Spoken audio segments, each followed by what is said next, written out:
আজকে আমি changing sentence থেকে যে রুলটি নিয়ে এসেছি সেটা হলো অ্যাফার্মেটিভ থেকে নেগেটিভ মাস্ট এবং হ্যাভ টু অথবা হ্যাজ টু থাকলে কিভাবে সেই সেন্টেন্সকে আমরা নেগেটিভ সেন্টেন্সে পরিবর্তন করব। তো খেয়াল করে দেখো, চেঞ্জিং সেন্টেন্স সম্পর্কে তোমাদের ধারণা অবশ্যই একটু রাখতে হবে যে চেঞ্জিং সেন্টেন্স বলতে আসলে কি বোঝায়। চেঞ্জিং সেন্টেন্স বলতে বোঝায় যে অর্থের কোনো পরিবর্তন না ঘটিয়ে শুধু বাক্যের পরিবর্তন করাকেই চেঞ্জিং সেন্টেন্স বা ট্রান্সফরমেশন অফ সেন্টেন্স বলা হয়। তো এখানে খেয়াল করে দেখো, আমি তোমাদের বোঝানোর জন্য একটু চেষ্টা করছি।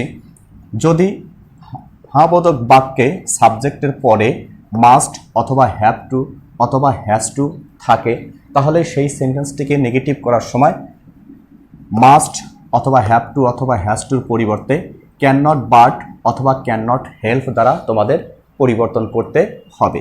এক্ষেত্রে তোমাদের এই বিষয়টি বা এই টাক্সারটি অবশ্যই মুখস্থ থাকতে হবে যে হ্যাঁবোধক বাক্যের মধ্যে বা অ্যাফার্মেটিভ সেন্টেন্সে মাস্ট, হ্যাভ টু এবং হ্যাজ টু থাকলে কিভাবে সেই সেন্টেন্সটিকে নেগেটিভ সেন্টেন্সে পরিবর্তন করা যায়। এক্ষেত্রে সূত্রটি তোমরা মুখস্থ করবে, অবশ্যই মুখস্থ করে রাখবে, তাহলে সেন্টেন্স পরিবর্তন করা তোমাদের জন্য খুবই সহজ হবে। এখন খেয়াল করে দেখো, তোমাদের বোঝানোর জন্য আমি এখানে একটি সেন্টেন্স লিখেছি যে অ্যাফার্মেটিভ বাক্যটি হলো উই মাস্ট প্রে টু আল্লাহ। আমরা অবশ্যই আল্লাহর কাছে প্রার্থনা করি, আমরা অবশ্যই আল্লাহর কাছে প্রার্থনা করি। এখন এই সেন্টেন্সটিকে যদি আমরা নেগেটিভ সেন্টেন্সে পরিবর্তন করি, তাহলে উই মাস্টের পরিবর্তে দেখো ক্যান নট বাট অথবা ক্যান নট হেল্প আছে। যদি আমরা ক্যান নট হেল্প না নিয়ে ক্যান নট বাট নেই, তাহলে সরাসরি এই ভার্বের সাথে আর কোনো কিছু যুক্ত করতে হবে না। টু আল্লাহ, কত সহজভাবেই সেন্টেন্সটি পরিবর্তন হয়ে গেল অ্যাফার্মেটিভ থেকে নেগেটিভ।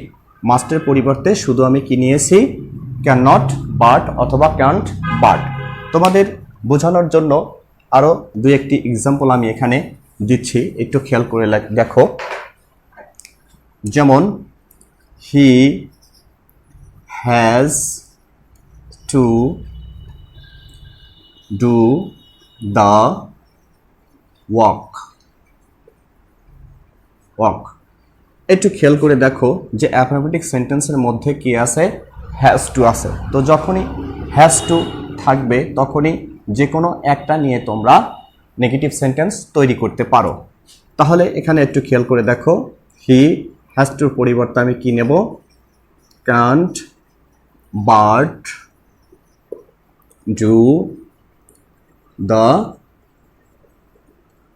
ওয়ার্ক। তবে এই সেন্টেন্সকে তোমরা ক্যান নট হেল্প দ্বারাও প্রকাশ করতে পারো, তাতে কোনো সমস্যা নেই। আমি একটু দেখিয়ে দিচ্ছি। ওয়ার হি ক্যান্ট হেল্প, এইখানে একটু বোঝার বিষয় আছে। যখন বাট নেবে তখন ভার্বের সাথে কোনো কিছু যুক্ত করা যাবে না, কিন্তু যখন বাটের পরিবর্তে তুমি হেল্প নিবে, বাটের পরিবর্তে যখন হেল্প নিবে তখন তোমাকে অবশ্যই এই পরবর্তী ভার্বটির সাথে আইএনজি যুক্ত করে দিতে হবে। তাহলে ডু থেকে ডুইং দ্য ওয়ার্ক। কত সহজভাবে তোমাদের এই বিষয়টি মনে রাখতে হবে যে যখন আমরা বাট নিব তখন ভার্ব যেরকম আছে সেই রকমই থাকবে, কিন্তু বাটের পরিবর্তে যখন আমরা হেল্প নেব অর্থাৎ ক্যান নট হেল্প নেব, হেল্প নেওয়ার সাথে সাথেই তোমাকে এই ভার্বটির সাথে আইএনজি যুক্ত করে দিতে হবে, অর্থাৎ মূল ভার্বের সাথে আইএনজি যুক্ত করে দিতে হবে। আমি তোমাদের একটু বোঝানোর জন্য আরও একটি সেন্টেন্স লিখছি। দেখো, অনেক সময় তোমাদের ধাঁধার মতো বাক্য দিয়ে থাকে, যেমন she has to help the poor. এই সেন্টেন্সের মধ্যেও দেখো হ্যাজ টু আছে, আবার এখানে ভার্বটা আছে কি, হেল্প। তো যখনই হেল্প ভার্বটি থাকে তখন দেখো একটু সমস্যা হয়, কিন্তু তোমাদের যদি এই রুলটি মুখস্থ থাকে তাহলে অবশ্যই সমস্যা হবে না। আমি একটু বোঝানোর চেষ্টা করছি। দেখো, শি হ্যাজ টুর পরিবর্তে আমরা কি নেব? Can not bird. যখন বার্ড নেব তখন ভার্বকে কিছুই করতে হবে না, সরাসরি ভার্ব তুলে দিলেই হয়ে যাবে, পুয়ার। কিন্তু এখানে খেয়াল করে দেখো, যখন আমি বার্ড ছাড়া হেল্প নেব তখন কিভাবে তৈরি হবে? She can't help. এই যে হেল্পটা নিলাম এটা হচ্ছে সূত্রের হেল্প, এই হেল্পটা হলো সূত্রের হেল্প, কিন্তু এখানে ভার্বটাও দেওয়া আছে কি? হেল্প। তার মানে এই নয় যে আমি একটি হেল্প নিয়ে নিছি ভার্ব আর হেল্প বসবে না, না, এটা হচ্ছে সূত্রের হেল্প আর আমাদের ভার্ব হচ্ছে এইটা। তাহলে হেল্প থেকে কি হয়ে যাবে? Helping, helping the poor.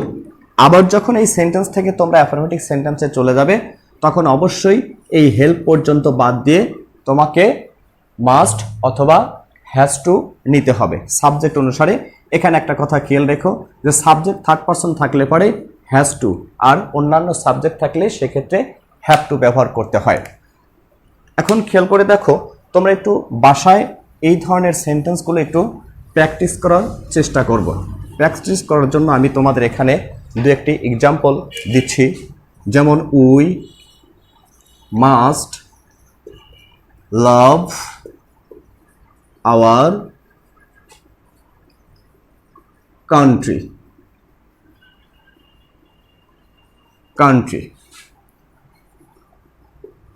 আরও একটি sentence, they have to solve the problem. আরও একটি sentence, she has to cook food। তোমরা উপরের স্ট্রাকচারটি ফলো করে মুখস্থ করে অবশ্যই এই সেন্টেন্সগুলো একটু প্র্যাকটিস করার চেষ্টা করবে। আমি আশা করি যে যদি তোমাদের এই রুলটি মুখস্থ থাকে বা মনে রাখতে পারো তাহলে এই ধরনের অ্যাফার্মেটিভ সেন্টেন্স থেকে নেগেটিভ বা নেগেটিভ সেন্টেন্স থেকে অ্যাফার্মেটিভ সেন্টেন্স তৈরি করা তোমাদের জন্য খুবই সহজ হবে এবং এই ধরনের সেন্টেন্সগুলো এসএসসি পরীক্ষায় অবশ্যই আসে। তোমরা একটু চেষ্টা করলে আশা করছি যে ভালো পারবে।